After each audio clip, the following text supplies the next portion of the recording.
तो आज की इस वीडियो में हम मध्यकालीन इतिहास के क्रम में सूर्यवंश के बारे में पढ़ेंगे। इससे पहले हमने मुगल वंश के बाबर और हुमायूं के बारे में डिटेल में पढ़ लिया था। तो आज हम हुमायूं के ही समकालीन शासक शेर शाह सूरी के बारे में पढ़ेंगे। इससे बहुत से प्रश्न एग्जाम में पूछे जाते हैं। छोटा सा टॉपिक है पर बहुत ही इंपॉर्टेंट है। चाहे आप किसी भी एग्जाम की तैयारी कर रहे हो, शेर शाह सूरी से प्रश्न बनता है। तो चलिए बिना देरी किए हुए वीडियो को शुरू करते हैं। तो चलिए वीडियो की शुरुआत करते हैं। तो जैसा कि पिछली वीडियोस में मैंने आपको बताया था कि मुगल साम्राज्य की स्थापना बाबर ने की थी। इसका शासनकाल 1526 से लेकर 1530 तक था, यानी कि 4 सालों तक ही बाबर का शासनकाल रहा। उसके बाद उसका पुत्र हुमायूं अगला शासक बना। तो हुमायूं ने पहले 1530 से लेकर 1540 यानी कि केवल 10 सालों तक शासन किया। उसके बाद क्या हुआ, शेर शाह सूरी ने इसे हरा दिया। पिछली वीडियो में मैंने डिटेल में आपको बताया था कि पहले हुमायूं ने शासन किया था, उसके बाद शेर शाह सूरी ने हुमायूं को हरा दिया और सूर्यवंश की स्थापना की थी। तो सूर्यवंश का शासनकाल 15 सालों तक चला, जिसमें से शेर शाह सूरी ने केवल 5 सालों तक शासन किया। तो शेर शाह सूरी के बाद सूर्यवंश में इसके जैसा कोई बहादुर शासक नहीं आ पाया, जिस कारण क्या होता है, हुमायूं दोबारा भारत पर आक्रमण कर देता है और दोबारा मुगल साम्राज्य की स्थापना कर देता है। तो पहले बाबर ने स्थापना की, बाबर के बाद अगला शासक हुमायूं बना। हुमायूं को शेर शाह सूरी हरा देता है और खुद शासक बन जाता है। फिर शेर शाह सूरी की मृत्यु के बाद जो उसके अगले शासक बनते हैं वो इतने बहादुर नहीं होते, जिस कारण मौका पाकर हुमायूं दोबारा भारत पर आक्रमण कर देता है और दोबारा शासक बन जाता है। फिर यहाँ से आगे पूरा मुगल साम्राज्य का शासनकाल चलता है। वो आगे हम नेक्स्ट वीडियो में अगले शासक देखेंगे। तो आज के इस वीडियो में जो बीच में ये सूर्यवंश का शासनकाल आया ना, वो हम देख लेते हैं, क्योंकि हुमायूं का शासनकाल पिछली वीडियो में हमने देख लिया था। इस वीडियो में हम सूर्यवंश का शासनकाल देखेंगे, जिसमें से सबसे महत्वपूर्ण है शेर शाह सूरी, क्योंकि इसी से एग्जाम में प्रश्न बनते हैं। तो सूर्यवंश का संस्थापक अफगान वंशीय शेर शाह सूरी था। Doctor KR. कानूनगो के अनुसार शेर शाह सूरी का जन्म हरियाणा प्रांत के नारनौल स्थान पर हुआ था। और कब हुआ था? 1486 में हुआ था। तो कानूनगो के अनुसार शेर शाह सूरी का जन्म 1486 में हुआ था, परंतु परमात्मा शरण के अनुसार शेर शाह सूरी का जन्म 1472 में हुआ था। तो इसके जन्म पर विवाद है, इसीलिए इसका जन्म वर्ष आपसे नहीं पूछा जाता। पर हाँ, अगर ये पूछ लिया जाए कि कानूनगो के अनुसार शेर शाह सूरी का जन्म कब हुआ था या परमात्मा शरण के अनुसार शेर शाह सूरी का जन्म कब हुआ था, तो ये आपको याद रखना है। कानूनगो के अनुसार 1486 में इसका जन्म हुआ था और परमात्मा शरण के अनुसार 1472 में इसका जन्म हुआ था। तो शेर शाह सूरी के बचपन का नाम क्या था? फरीद खां। याद रखेगा, इसके बचपन का नाम फरीद खां था और इसके पिता का नाम हसन खां था। तो इसके पिता बिहार के सासाराम के एक जमींदार थे, छोटे से जमींदार थे इसके पिता। और 1493 में क्या होता है कि जो फरीद होता है, तो शेर शाह सूरी के ही बचपन का नाम फरीद खां होता है। फरीद खां से बाद में इसका नाम शेर खां पड़ जाता है और शेर खां के बाद ये शेर शाह सूरी बन जाता है। तो ये पूरा इतिहास देखेंगे कि कैसे इसके नाम में बदलाव हुआ। पहले इसका नाम क्या है? फरीद खां। तो फरीद खां 1494 में अपने पिता से नाराज होकर जौनपुर चला जाता है और जौनपुर में ही ये अपनी शिक्षा ग्रहण करता है। तो फरीद खां ने यानी कि शेर शाह सूरी ने अपनी शिक्षा कहाँ से ग्रहण की? जौनपुर से ग्रहण की। तो 1520 में क्या होता है, इसके पिता हसन की मृत्यु हो जाती है और अपने पिता की मृत्यु के बाद ये अपने पिता की गद्दी का मालिक हो जाता है। परंतु जो इसके पिता होते हैं यानी कि शेर शाह सूरी के पिता की 4 शादियां हुई होती हैं और 4 शादियां होती हैं और 8 पुत्र होते हैं, जिस कारण उनके उत्तराधिकारी में काफी विवाद होता है। तो पारिवारिक विवाद के कारण ये क्या करता है, दक्षिण बिहार के सूबेदार बहार खां के यहाँ नौकरी करने के लिए चला जाता है। क्योंकि इसके पिता के पास कोई बहुत बड़ी जागीर नहीं होती, वो एक छोटी सी जगह के जमींदार होते हैं। वहां पर भी पारिवारिक विवाद होता है, जिस कारण ये क्या करता है, दक्षिण बिहार के सूबेदार होते हैं बहार खां लोहानी, उनके यहाँ नौकरी करने के लिए चला जाता है। ये सोचता है कि वहां पर मैं नौकरी करूंगा और उनकी सहायता से फिर से यहाँ पर लौटकर अपनी राजगद्दी को दोबारा हासिल कर लूंगा, मतलब छोटी सी जो जागीर होती है उसका दोबारा जमींदार बन जाऊंगा। तो बहार खां लोहानी ने शेर खां को यानी कि फरीद खां को अपने बेटे जलाल का संरक्षक नियुक्त कर दिया। तो फरीद खां यानी कि शेर शाह सूरी क्या काम करता है, बहार खां लोहानी के यहाँ उसके बेटे जलाल का संरक्षक बन जाता है। तो एक दिन क्या होता है कि बहार खां के साथ ये एक शिकार पर गया होता है और वहीं पर ये एक शेर का वध कर देता है, जिसके कारण फरीद खां का नाम शेर खां पड़ गया। तो शेर शाह सूरी का बचपन का नाम था फरीद खां, पर यहीं पर एक दिन क्या होता है, ये बहार खां लोहानी के साथ शिकार के लिए जाता है और वहां पर शेर का वध कर देता है, जिसके कारण इसका नाम शेर खां पड़ गया। तो फरीद खां का नाम शेर खां किसने रखा था? तो बहार खां लोहानी ने रखा था। ये जरूर याद रखेगा, इसी ने इसे शेर खां की उपाधि दी थी, क्योंकि ये शेर को मार देता है। तो अब से फरीद खां का नाम पड़ गया शेर खां। तो इसके बाद आगे क्या होता है कि बहार खां लोहानी मोहम्मद शाह के नाम से स्वयं को दक्षिण बिहार का स्वतंत्र शासक घोषित कर लेता है। तो जो ये बहार खां लोहानी होता है ना, ये लोधी वंश के अंदर एक सूबेदार होता है दक्षिण बिहार का। पर आपको पता है कि बाबर भारत पर आक्रमण कर देता है इसी समय और लोधी वंश को खत्म कर देता है। तो ये जो बहार खान लोहानी होता है ना, ये खुद को स्वतंत्र शासक घोषित कर देता है, यानी कि खुद को आजाद शासक घोषित कर देता है। कहाँ का? दक्षिण बिहार का। और कौन सी उपाधि धारण करता है? मोहम्मद शाह की ये उपाधि धारण करता है। उसके बाद क्या होता है कि लोहानी सरदारों के षड्यंत्र के कारण शेर शाह सूरी को बिहार छोड़ना पड़ता है, क्योंकि जो शेर शाह सूरी होता है ये काफी काबिल व्यक्ति होता है, जिस कारण ये बहार खान लोहानी के जो बाकी के मंत्री होते हैं ना, उनकी आंखों में खटक रहा होता है। तो वो क्या करते हैं, एक षड्यंत्र रचते हैं और अपने राजा के कान भर देते हैं कि जो ये शेर शाह सूरी है एक दिन क्या करेगा, बहार खान लोहानी को उसकी गद्दी से उतारकर खुद राजा बन जाएगा, यानी कि राजा के कान भर देते हैं, जिस कारण क्या होता है, बहार खान लोहानी इसको अपनी नौकरी से निकाल देता है। तो उसके बाद क्या होता है कि जो ये शेर शाह सूरी होता है ना, ये बाबर की सेना में शामिल हो जाता है। याद रखिएगा, ये बाबर की सेना में शामिल हो जाता है और बाद में यही व्यक्ति बाबर के बेटे हुमायूं को हराकर बाहर भगा देता है। तो अभी ये क्या करता है कि बाबर की सेना में शामिल हो जाता है और जो चंदेरी का युद्ध होता है ना, उसमें ये बाबर की तरफ से युद्ध भी करता है। बाबर वाली वीडियो में मैंने आपको उसके द्वारा लड़े गए युद्ध बताए थे। तो जो चंदेरी का युद्ध होता है ना बाबर का, उसमें शेर शाह सूरी भी बाबर के साथ होता है। याद रखिएगा। तो शेर शाह सूरी मुगल सेना में लगभग 15 महीनों तक रहा। इस दौरान इसने मुगलों के सैनिक संगठन, सैनिक चालें, तोपखानों के प्रयोग का अध्ययन किया तथा यह अनुभव किया कि मुगल प्रशासन तथा सैन्य विधान में अनेक कमियां हैं। तो इसने इन 15 महीनों में मुगलों के सैनिक संगठन, सैनिक चालें और तोपखानों के प्रयोग का अध्ययन कर लिया और मुगलों के सैन्य विधानों की इसने कमियां भी पता लगा ली और इसने कहा कि यदि प्रयत्न किया जाए तो मुगलों को हराया जा सकता है। और चंदेरी के युद्ध के बाद इसी का एक कथन है शेर शाह सूरी का, यदि ईश्वर ने मेरी सहायता की और भाग्य ने मेरा साथ दिया तो मैं सरलता से मुगलों को भारत से निकाल दूंगा। ये किसका कथन है? ये शेर शाह सूरी का कथन है। कथन याद रखिएगा, यदि ईश्वर ने मेरी सहायता की और भाग्य ने मेरा साथ दिया तो मैं सरलता से मुगलों को भारत से बाहर निकाल दूंगा।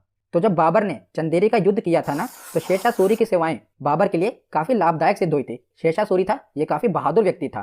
तो आगे चलकर बाबर को इस महत्वाकांक्षी अफगान पर संदेह हो गया था, यानी कि शेर शाह सूरी पर संदेह हो गया था। तो उसने अपने पुत्र हुमायूं को शेर खां से सतर्क रहने की सलाह दी थी। बाबर ने अपने पुत्र हुमायूं को कहा था कि शेर खां पर नजर रखना, वह चालाक आदमी है और उसके माथे पर राजत्व के लक्षण दिखाई देते हैं। ये किसका कथन है? ये बाबर का कथन है।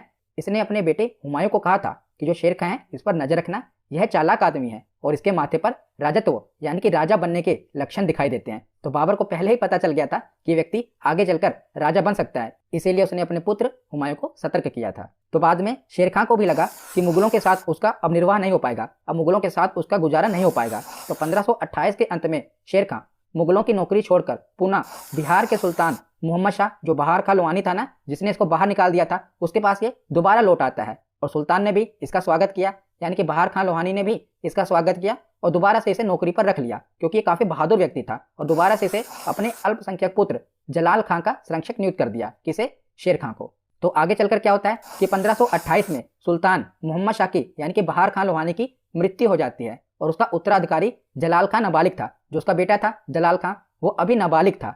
तो शेर खां क्या करता है, जो मोहम्मद शाह है यानी कि बहार खान लोहानी है, मोहम्मद शाह बहार खान लोहानी का ही नाम है, क्योंकि जब वो सुल्तान बना तो उसने उपाधि धारण की थी मोहम्मद शाह। तो शेर खां मोहम्मद शाह की विधवा दूदू बेगम से विवाह कर लेता है और खुद प्रधान शासक बन जाता है। तो जैसे ही बहार खान लोहानी की मृत्यु होती है ना, तो शेर शाह उसकी विधवा बीबी दूदू बेगम से विवाह कर लेता है और खुद प्रधान शासक बन जाता है, क्योंकि जो उसका बेटा होता है वो भी 12 वर्ष की उसकी आयु होती है, वो भी अल्पसंख्यक होता है, इसीलिए खुद ये प्रधान शासक बन जाता है। अब तो ये उसकी पत्नी से भी इसने शादी कर ली। तो आगे चलकर क्या होता है कि जलाल खां कुछ अफगान सरदारों के साथ बंगाल भाग जाता है, क्योंकि उसको अच्छा नहीं लगता, क्योंकि इसने उसकी माँ से शादी कर ली थी। तो जलाल खां क्या करता है, कुछ अफगान सरदारों के साथ बंगाल भाग जाता है और जैसे ही वो बंगाल भाग जाता है, शेर खां अब पूर्ण रूप से दक्षिण बिहार का वास्तविक शासक बन जाता है। पहले भी दक्षिण बिहार की सत्ता शेरशाह के ही हाथों में थी, पर कहने को जो शासक था वो जलाल खां था। पर अब बाद में क्या होता है, जलाल खां अफगान सरदारों के साथ बंगाल भाग जाता है, तो पूर्ण रूप से अब शेरशाह सूरी दक्षिण बिहार का शासक बन जाता है। उसके बाद अगले ही वर्ष शेरशाह ने 1529 में बंगाल के शासक नुसरत शाह को पराजित कर दिया और हजरत आला की उपाधि धारण की थी। याद रखिएगा, ये कई बार एग्जाम में पूछा गया है कि हजरत आला की उपाधि किसने धारण की थी, तो ये शेरशाह सूरी ने धारण की थी। जब इसने बंगाल के शासक नुसरत शाह को हराया था, तब इसने हजरत आला की उपाधि धारण की थी। तो उससे अगले वर्ष 1530 में क्या होता है कि चुनार किले के सूबेदार ताज खां की मृत्यु हो जाती है। ये उसकी विधवा लाड मलिका से विवाह करके चुनार किले पर भी अधिकार कर लेता है। तो यहाँ पर भी ये उसकी विधवा बीवी लाड मलिका से विवाह कर लेता है और चुनार किले पर भी अधिकार कर लेता है। इससे पहले भी इसने दक्षिण बिहार के सूबेदार बहार खान लोहानी की मृत्यु हो जाती है, तो उसकी विधवा बीबी दूदू बेगम से शादी की और दक्षिण बिहार पर इसने अधिकार कर लिया। और उसके बाद में इसने 1530 में चुनार के किले पर भी ऐसे ही अधिकार किया। जब ताज खां की मृत्यु हो गई तो उसकी विधवा बीबी लाड मलिका से इसने विवाह कर लिया और चुनार के किले पर भी इसने अपना अधिकार कर लिया। तो अब इसका बिहार पर भी शासन हो जाता है, चुनार का किला भी इसके अंदर आ जाता है और बंगाल को भी इसने जीत लिया था। तो पिछली वीडियो में मैंने आपको बताया था कि हुमायूं का इस समय शासनकाल चल रहा था। तो हुमायूं को जब इस बात का पता चलता है कि इसने बंगाल भी जीत लिया, बिहार भी जीत लिया और चुनार के किले पर भी इसका अधिकार हो गया, तब वो चुनार के किले की तरफ बढ़ता है। तो 1532 में क्या हुआ, चुनार का प्रथम घेरा। तो चुनार का किला इस समय शेर खां के अधीन था और हुमायूं ने 4 महीने तक इस किले को घेरे रखा, लेकिन वो जीत नहीं सका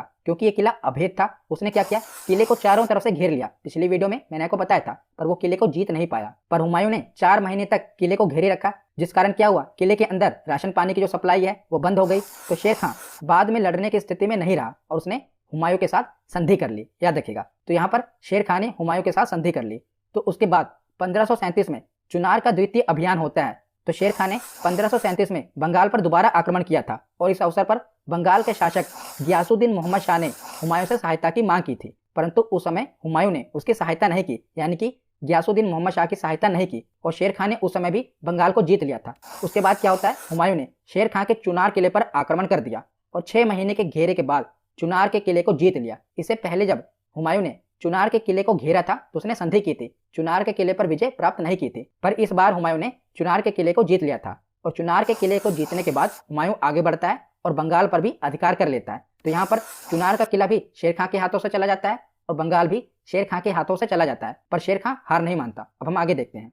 तो बंगाल पर आक्रमण करके जब हुमायूं वापस दिल्ली की तरफ बढ़ रहा था ना, यानी कि दिल्ली की तरफ लौट रहा था, तो रास्ते में चौसा में शेरशाह सूरी और उसके सैनिक इसी ताक में थे कि जब हुमायूं बंगाल से वापस दिल्ली की तरफ बढ़ रहा होगा तब हम उस पर दोबारा आक्रमण कर देंगे, क्योंकि ये समय था मानसून का और जो शेरशाह सूरी था वहीं बिहार के क्षेत्र का ही व्यक्ति था और बिहार उसी समय से बाढ़ से प्रभावित रहता था और मानसून के समय वहाँ की जो नदियां हैं और उफान पर आ जाती हैं और बाढ़ से पूरा क्षेत्र प्रभावित हो जाता है। लेकिन हुमायूं को इस बात का पता नहीं होता क्योंकि हुमायूं यहाँ की भौगोलिक स्थिति से अवगत नहीं होता। तो जब हुमायूं वापस जा रहा होता है तो चौसा में मानसून का समय होता है और इस समय गंगा नदी में बाढ़ आ जाती है और यही सही समय होता है जब शेरशाह सूरी इस पर आक्रमण कर देता है, किस पर, हुमायूं पर। और हुमायूं इस अचानक हुए आक्रमण से संभल नहीं पाता और उस समय नदियों में भी बाढ़ आई होती है, जिस कारण क्या होता है कि इसके अनेक सैनिक गंगा एवं कर्मनाशा नदी में डूबकर मर जाते हैं और खुद हुमायूं भी घोड़े समेत गंगा नदी में डूब जाता है। परंतु बाद में मैंने पिछली वीडियो में ही आपको बताया था कि वहाँ का एक लोकल व्यक्ति होता है जो किश्ती चलाता था, निजाम, वो इसको बचा लेता है हुमायूं को। जब वो देखता है कि कोई व्यक्ति डूब रहा है, उसको नहीं पता होता कि ये हुमायूं है, ये उसको बचा लेता है। कौन? निजाम। तो इस तरह शेर खां इस युद्ध में विजयी रहता है। कौन से युद्ध में? चौसा के युद्ध में शेर खां की विजय हो जाती है और इसी उपलक्ष्य में शेर खां ने शेरशाह की उपाधि धारण की थी। तो देखिए, बचपन में शेरशाह का नाम था फरीद खां। फरीद खां के बाद जब ये शेर को मार देता है तो बहार खां लवानी इसे उपाधि देता है शेर खां की और उसके बाद जब ये हुमायूं को हरा देता है ना, तब ये अपना नाम रखता है शेरशाह सूरी। अब इसको शाह की उपाधि मिल जाती है। पहले इसका नाम था फरीद खां, बाद में पड़ा शेर खां, अब पड़ गया शेरशाह सूरी। तो चौसा का युद्ध हारने के बाद जब वो गंगा नदी में डूब जाता है तो वहां का एक व्यक्ति निजाम उसे डूबने से बचा लेता है। तो उसके बाद ये आगे दिल्ली की तरफ जा रहा होता है हुमायूं। तो यही सही समय होता है कि दोबारा से शेरशाह सूरी कन्नौज में दोबारा से इस पर आक्रमण कर देता है। तो कन्नौज और विलग्राम का युद्ध काफी महत्वपूर्ण है। ये 1540 में हुआ था और यह युद्ध भी शेरशाह सूरी और हुमायूं के बीच लड़ा गया था। इस युद्ध में क्या होता है, हुमायूं पराजित हो जाता है। पहले युद्ध में भी, चौसा के युद्ध में भी वो पराजित हो जाता है और अभी वो संभला ही नहीं होता कि कन्नौज के युद्ध में भी शेरशाह सूरी उस पर आक्रमण कर देता है और यहाँ पर भी हुमायूं की हार होती है। तो इस युद्ध के बाद शेरशाह का आगरा और दिल्ली पर अधिकार हो जाता है और यहीं से सूर्यवंश की स्थापना होती है, क्योंकि अब हुमायूं हार जाता है और शेरशाह सूरी का दिल्ली और आगरा पर अधिकार हो जाता है और यहीं से सूर्यवंश की स्थापना होती है। तो इस युद्ध के बाद शेरशाह सूरी सुल्तान की उपाधि धारण करता है। तो हुमायूं को हराने के बाद कौन सी उपाधि धारण करता है? सुल्तान की उपाधि। कौन? शेरशाह सूरी। तो सूर्यवंश की स्थापना करने के बाद अब शेरशाह सूरी अपने साम्राज्य का विस्तार करता है। तब उसके हम साम्राज्य का विस्तार देख लेते हैं। तो सबसे पहले वो बंगाल के विद्रोह का दमन करता है, क्योंकि जब वो दिल्ली की गद्दी पर बैठता है तो बंगाल में विद्रोह हो जाता है। तो बंगाल में विद्रोह हो जाता है, वहाँ के अलग शासक बन जाते हैं।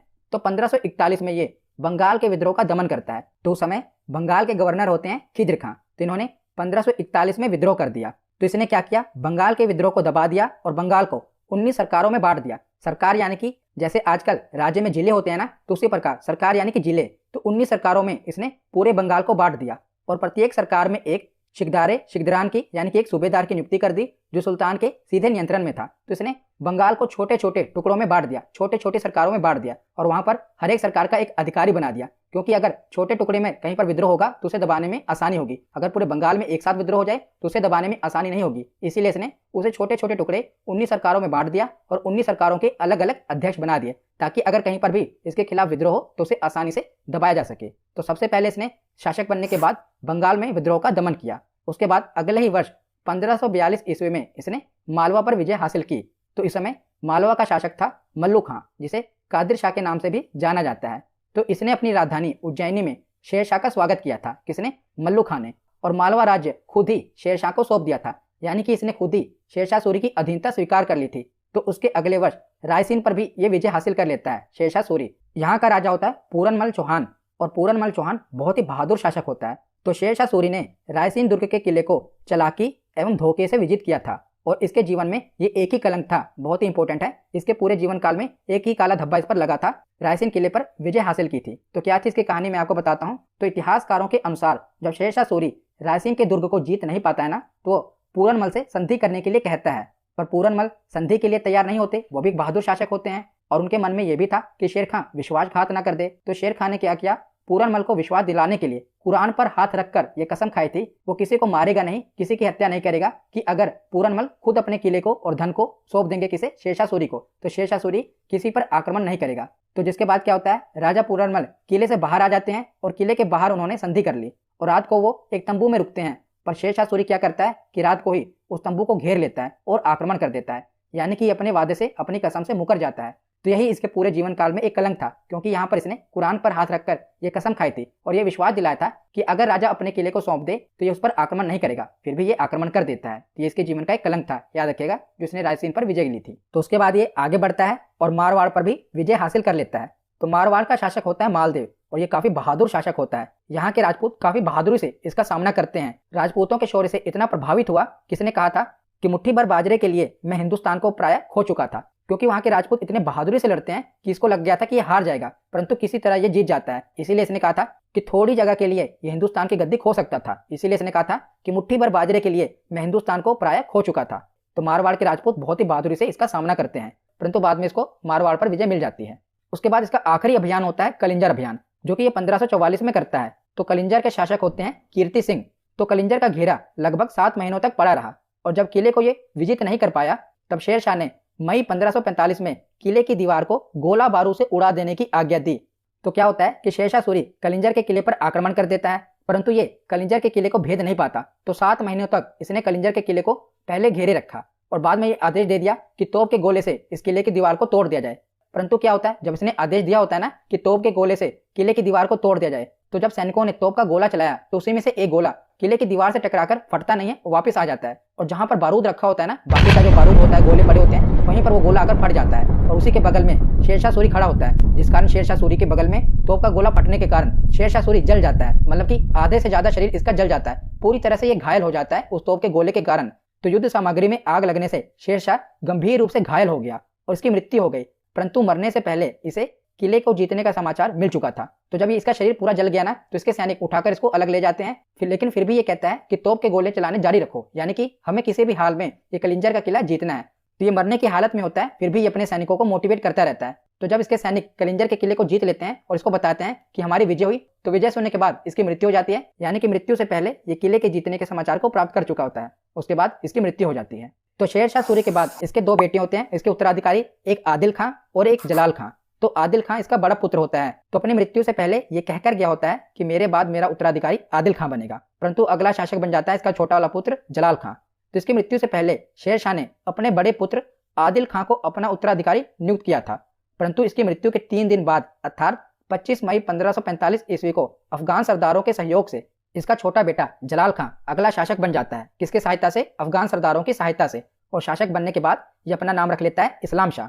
तो जलाल खां अपना नाम रख लेता है इस्लाम शाह, और 1545 से लेकर 1553 तक ये अगला शासक बना रहता है। तो शेरशाह सूरी तो अपने बड़े बेटे को कहकर गया होता है कि इसे आगे चलकर राजा बनाना, पर बाकी के जो अफगान सरदार होते हैं उनके साथ मिलकर जलाल खां अगला राजा बन जाता है, और 1545 से लेकर 1553 ईस्वी तक वो राज सिंहासन पर बैठा रहता है। तो 1553 में जब इस्लाम शाह की मृत्यु हो जाती है, तो इस्लाम शाह की मृत्यु के बाद उसका अवयस्क पुत्र फिरोज उसकी राजगद्दी पर बैठता है, परंतु वो अवयस्क होता है, यानी कि नाबालिग होता है, जिसके कारण क्या होता है कि 3 दिन के बाद ही उसके मामा मुबारिज खां उसे मरवा देते हैं, और उसको मरवाने के बाद स्वयं राजा बन जाते हैं। और राजा बनने के बाद आदिल शाह की उपाधि धारण करते हैं कौन? मुबारिज खां। तो आगे हम देखते हैं। तो देखिए, सूर्यवंश का सबसे बहादुर शासक तो शेरशाह सूरी ही था, और यहीं से प्रश्न बनते ही हैं। और शेरशाह सूरी के बाद जो दूसरा महान शासक हुआ उसका बेटा इस्लाम शाह हुआ। परंतु इस्लाम शाह के बाद कोई बहादुर शासक नहीं आ पाया सूर वंश में, जिस कारण क्या होता है कि 1555 तक सूर साम्राज्य 3 भागों में बंट जाता है। तो सिंहासन का एक दावेदार इब्राहिम खां सूर ने आक्रमण कर दिल्ली तथा आगरा पर अधिकार कर लिया तथा इब्राहिम शाह की उपाधि धारण की। तो इब्राहिम खां ने क्या किया, दिल्ली तथा आगरा पर अधिकार कर लिया। इससे पहले दिल्ली तथा आगरा पर आदिल शाह का अधिकार था। हमने पीछे देखा था ना कि फिरोज के मामा मुबारिश खां ने फिरोज को मरवा दिया था और खुद शासक बन गए थे, और शासक बनने के बाद उन्होंने आदिल शाह की उपाधि धारण की थी। तो इन्हीं आदिल शाह को इब्राहिम खां सूर ने आक्रमण करके हरा दिया तथा दिल्ली और आगरा पर अधिकार कर लिया। तो दिल्ली तथा आगरा पर किसका अधिकार हो गया, इब्राहिम खां का अधिकार हो गया। और जो आदिल शाह थे ना, वो भागकर चुनार को अपनी राजधानी बना लेते हैं। तो चुनार पर किसका अधिकार हो गया, आदिल शाह का। दिल्ली और आगरा पर इब्राहिम खां का अधिकार हो गया। तो इब्राहिम खां कुछ ही दिनों तक शासन कर पाया था कि पंजाब के सूबेदार अहमद खां ने इस पर आक्रमण करके दिल्ली और आगरे को अपने कब्जे में ले लिया। किसने, अहमद खां ने इब्राहिम खां पर आक्रमण कर दिया और दिल्ली और आगरे को अपने कब्जे में ले लिया। और दिल्ली तथा आगरा पर कब्जा करने के बाद जब ये सुल्तान बन गया, तब इसने सिकंदर शाह की उपाधि धारण की।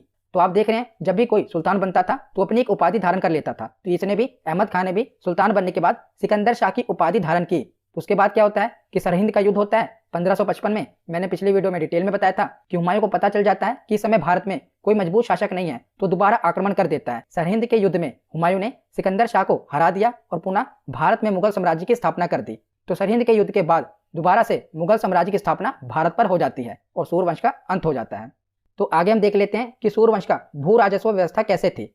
तो सर्वप्रथम शेर शाह ने गजे सिकंदरी के माध्यम से भूमि की नाप करवाई और कृषि योग्य भूमि को 3 श्रेणियों में बांट दिया। तो कौन सी माप की विधि थी, यानी कि कौन सा फीता उस समय इस्तेमाल किया जाता था, उसे कहा जाता था गजे सिकंदरी।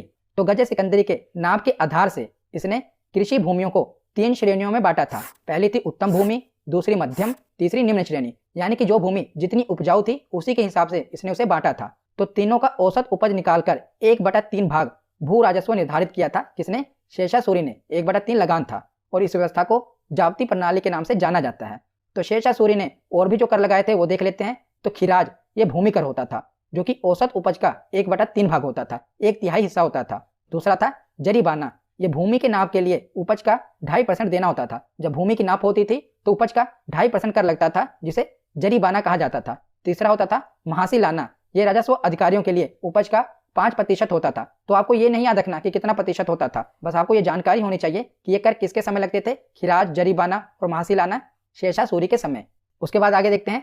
तो शेरशाह सूरी द्वारा बनाई गई सड़कें, तो आपको पता होगा जिसे आज हम जीटी रोड के नाम से जानते हैं, ये शेरशाह सूरी के द्वारा बनाई गई थी, जिसे सड़के आजम कहा गया। तो यह सड़क बंगाल के सोनार गांव से लेकर पंजाब के अटक तक जाती थी उस समय, और लगभग 1500 मील लंबी थी। उसके बाद आगे चलकर इस सड़क को आगे और बढ़ाया गया। अब तो ये काबुल तक जाती है, परंतु उस समय इसने पंजाब के अटक तक ये सड़क बनाई थी, सड़क के आजम। और शेरशाह सूरी के समय ये सड़क आगरा को बुरहानपुर, आगरा को चित्तौड़ तक और लाहौर से मुल्तान तक जाती थी। क्योंकि आगरा एक प्रमुख केंद्र था, इसलिए ये आगरा को बुरहानपुर, आगरा से चित्तौड़ और लाहौर से मुल्तान तक ये सड़क जाती थी। परंतु बाद में इस सड़क का और भी विस्तार किया गया। इसके समय में ये सड़क सोनार गांव से लेकर पंजाब के अटक तक जाती थी, आपको याद रखना है। तो आगे हम शेरशाह सूरी द्वारा चलाए गए सिक्के देख लेते हैं। तो शेरशाह ने अपने सिक्कों पर फारसी भाषा के साथ साथ देवनागरी में भी लेख लिखवाए थे। तो इसके समय जो सिक्के चलते थे, एक था रुपया, यह चांदी का सिक्का था। रुपये का प्रचलन सर्वप्रथम शेरशाह सूरी ने ही किया था। आज भी हमारी जो करेंसी है उसका नाम रुपया है। तो मध्यकालीन में सबसे पहले शेरशाह सूरी ने रुपया चलाया था, ये एक चांदी का सिक्का था। उसके बाद था अशरफ, यह सोने का सिक्का था। उसके बाद था दाम, ये तांबे का सिक्का था। तो रुपया चांदी का सिक्का था, अशरफ सोने का सिक्का था और दाम ये तांबे का सिक्का था। तो शेरशाह सूरी का जो मकबरा है ना, ये बिहार के सासाराम में स्थित है। याद रखिएगा, कई बार एग्जाम में पूछा गया है कि शेरशाह सूरी का मकबरा कहाँ पर है। इसका मकबरा बिहार के सासाराम में, ये आप देख रहे हैं झील के बीचों बीच इसका मकबरा बना हुआ है, बिहार के सासाराम में। तो यहाँ पर हमारा थ्योरी सेक्शन कंप्लीट होता है। अब हम प्रीवियस ईयर क्वेश्चन देखते हैं। तो पहला प्रश्न है कि सूर्य साम्राज्य का संस्थापक कौन था। तो आपको पता ही है, सूर्य साम्राज्य का संस्थापक था शेरशाह सूरी। ऑप्शन डी इसका सही जवाब होगा। अगला प्रश्न है कि शेरशाह के बचपन का नाम क्या था। तो शेरशाह सूरी के बचपन का नाम था फरीद खां। ऑप्शन बी इसका सही जवाब है। अगला प्रश्न है कि फरीद जो बाद में शेरशाह सूरी बना, इसने कहाँ से शिक्षा प्राप्त की थी। तो शेरशाह सूरी ने जौनपुर से शिक्षा प्राप्त की थी। ऑप्शन सी इसका सही जवाब है। अगला प्रश्न है कि बिहार के अफगान शासक सुल्तान मोहम्मद बहार खां लोहानी ने शेरशाह की बहादुरी से प्रसन्न होकर इसे कौन सी उपाधि प्रदान की थी। तो पहले इसका नाम था फरीद खां, परंतु जब इसने शेर का वध किया उसके बाद बहार खां लोहानी ने इसका नाम रख दिया शेर खां। तो इसका सही जवाब है ऑप्शन ए शेर खां। अगला प्रश्न है कि किस युद्ध को जीतने के बाद शेरशाह ने दिल्ली में द्वितीय अफगान सत्ता की स्थापना की। तो कौन सा युद्ध जीतने के बाद इसने सूर्यवंश की स्थापना की थी। बिलग्राम यानी कि कन्नौज का युद्ध जीतने के बाद इसने सूर्यवंश की स्थापना की थी। अगला प्रश्न है कि निम्न में से कौन सी लड़ाई के फलस्वरूप हुमायूं भारत के शेरशाह द्वारा निर्वासित किया गया। तो अभी पिछले क्वेश्चन में हमने देखा है कि कौन से युद्ध के बाद, तो बिलग्राम की लड़ाई के बाद हुमायूं को भारत छोड़ना पड़ा और यहाँ पर सूर्यवंश की स्थापना हुई। तो इसका सही जवाब है ऑप्शन ए, बिलग्राम की लड़ाई। अगला प्रश्न है कि किसने चौसा के युद्ध में हुमायूं को पराजित किया था। तो चौसा के युद्ध में हुमायूं को शेरशाह सूरी ने पराजित किया था। अगला प्रश्न है किस विजय के बारे में शेरशाह ने कहा था कि मैं मुट्ठी भर बाजरे के लिए हिंदुस्तान के साम्राज्य को लगभग खो चुका था। तो युद्ध था मारवाड़ के विजय के बाद। ऑप्शन बी इसका सही जवाब है। अगला प्रश्न है कि शेरशाह के समय औसत पैदावार का कितना हिस्सा लगान के रूप में लिया जाता था। तो कितना हिस्सा लिया जाता था, 1/3 भाग, यानी कि 1/3 भाग लगान के रूप में लिया जाता था। अगला प्रश्न है कि शेरशाह का उत्तराधिकारी कौन था। तो शेरशाह का उत्तराधिकारी बना था उसका बेटा इस्लाम शाह, जिसका नाम था जलाल खां। इसका सही जवाब है ऑप्शन बी। अगला प्रश्न है शेरशाह सूरी का मकबरा कहाँ पर स्थित है। तो इसका मकबरा बिहार के सासाराम में स्थित है। ऑप्शन सी इसका सही जवाब है। आज का आखिरी प्रश्न है शेरशाह सूरी की मृत्यु कहाँ पर हुई थी। तो इसकी मृत्यु कलिंजर में हुई थी। हमने पढ़ा था ना कि कलिंजर के किले से टकराकर तोप का गोला वापस आ गया था और फट गया था, जिसके कारण इसकी मृत्यु हो गई थी। तो इसका सही जवाब है ऑप्शन ए, कलिंजर में इसकी मृत्यु हुई थी। तो आज की ये वीडियो यहीं पर खत्म होती है। कैसी लगी वीडियो कमेंट सेक्शन में जरूर बताना। धन्यवाद।